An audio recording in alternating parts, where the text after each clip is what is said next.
Hello everyone. This is the transposition video I was talking about. It's very rough and I'm pretty much just going to speed run through this little worksheet. If you have any questions or feedback, please leave them in the comments. I would love to know how I can make this better. So let's begin by defining some terminology. Concert pitch, academically, is defined as the notes that relate in name to the sounding A440 Hz tuning note, or whichever tuning note you use. That generally means the notes on the piano and how they sound into a tuner are concert pitch notes. Written pitch is the notes that are written on a transposing instrument's music. This discrepancy between concert pitch and written pitch is the main reason why I'm making this video. For example, if you have a concert pitch written A B-flat clarinet would have a B natural written in their part. Before we get too ahead of ourselves, let's talk about the transpositions we're going to cover. They're going to be B-flat, E-flat, F, and A.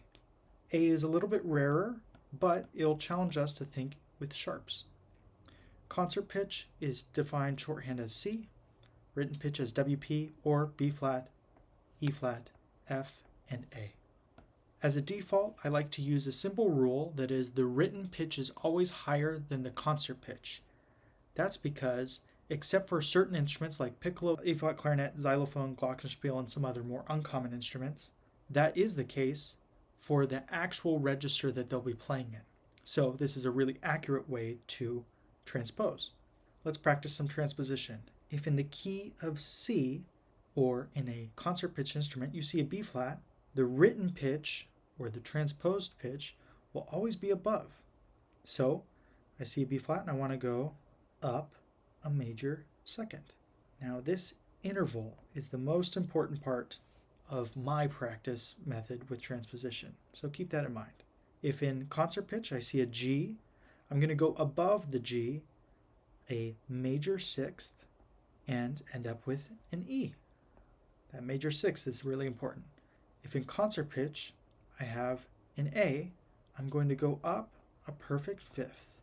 If in concert pitch I have a B flat, I'm going to go to the A instrument, I'm going to write out a third, and then I'm going to make sure that's a minor third. So B flat likes a D in a major key, so I want to make it minor by making it a D flat. That's a minor third. These intervals are super important to remember, and especially the visual aspect of those intervals. Now let's practice those intervals. Just really be able to visualize them. If I'm going from C, concert pitch, to B flat, I'm always going to be doing a major second transposition. And since I'm going from C to B flat, it'll always be going up because the written pitch is always higher than the concert pitch. So let's try this. Write out seconds. And I'm just visualizing what these seconds look like. And in this case, this C sharp needs a D sharp because that's what a major second is in that intervallic relationship. Same with this D flat. It needs an E flat to make that major second interval. And an E needs an F sharp to make that major second. Now if I'm going from C to an E flat instruments part, I want to go up a major sixth the whole time. So I'm visualizing what a major sixth looks like and just quickly sketching all of those notes. Then after I have that sketched out, I can figure out some of the qualities of these notes. A G goes to E, F goes to D, E goes to C sharp, B flat goes to F, D goes to B natural, and G sharp goes to E sharp. That's just filling in that major sixth quality. If I'm going from concert pitch to F transposed instruments, I'm just going to write out a bunch of fifths. And I'm going to visually remember what all these fifths look like.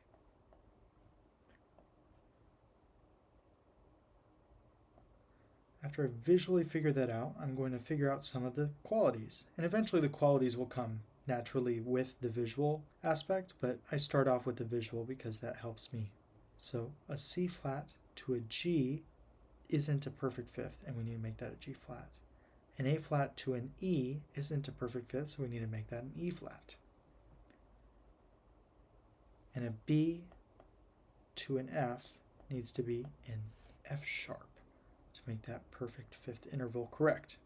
Now let's move on to A transpositions. We're going from C to A. So we're just going to write out a bunch of thirds and make sure that they're the minor third variant. So G to B flat, B to D natural, A to C natural, E flat to G flat, A to C natural once again, and F sharp to A natural. So now let's go from written pitch to concert pitch. If I'm going from written pitch B flat to C, I need to remember the rule that written pitch is always above concert pitch. So if I have written E flat in my B flat instrument part, going to concert pitch, I need to go down a major second to D flat.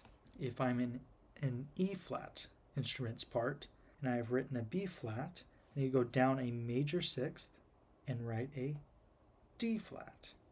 If I'm going from an F part to a concert pitch instrument and I have written a D, I need to go down a perfect fifth to the G. And finally, if I'm going from an A instrument to a concert pitch note and I have an A flat, I want to make it an F. Now let's go to how I practice writing transpositions. I take a part from a piece of music I'm working on. This is the horn melody from Salvation is Created, and I put it into concert pitch. So I just visualize that perfect fifth over and over again. And that visual memory is going to be what's going to help me transpose on the fly. I can just remember what the transposition looks like and use that to my advantage.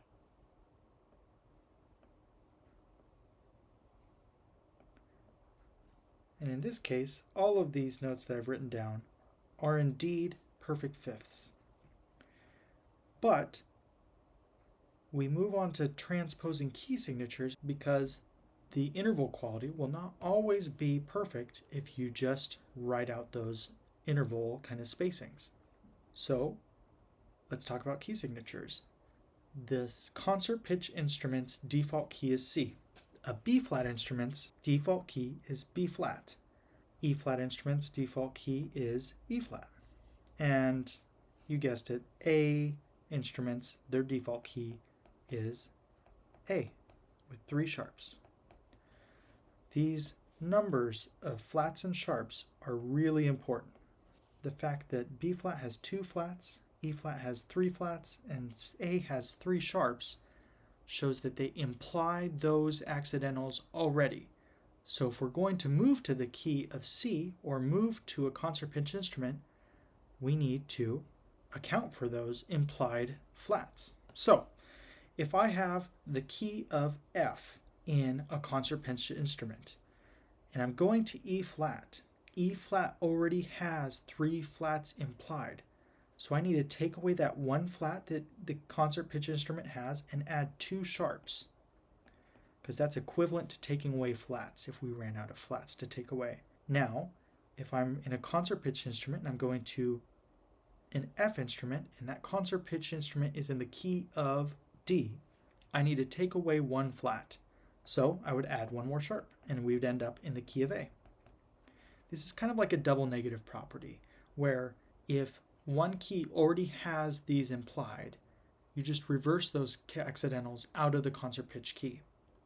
Now, if we're in the key of E flat in a concert pitch instrument, B flat already has 2 implied flats. So we take those away and we end up in the key of F. We're going from C to A, and the concert pitch instrument has the key of G. A implies 3 sharps. So we're going to take away 3 sharps or add 3 flats. Take away that F sharp, add B flat, and add E flat. Let's move now from B flat to C, or B flat instrument to concert pitch. B flat instrument is in the key of G. So it has one sharp. But B flat implies two flats. So we need to add those flats back in if we're going to concert pitch. So we take out that F sharp and add a flat. A to concert pitch. The A instrument has four flats. It's in the key of A flat. That means that we need to add back three sharps because the A instrument implies those three sharps. So I would take away three flats and end up in the key of F. If we're going from a F instrument to concert pitch and the F instrument's in the key of D, then we need to add back one flat because the F instrument implies that flat naturally. And we end up in the key of G. We're going from an E flat instrument to concert pitch. E flat instrument is in the key of C. There's three implied flats in an E flat instrument's arsenal, so we need to add back those three flats.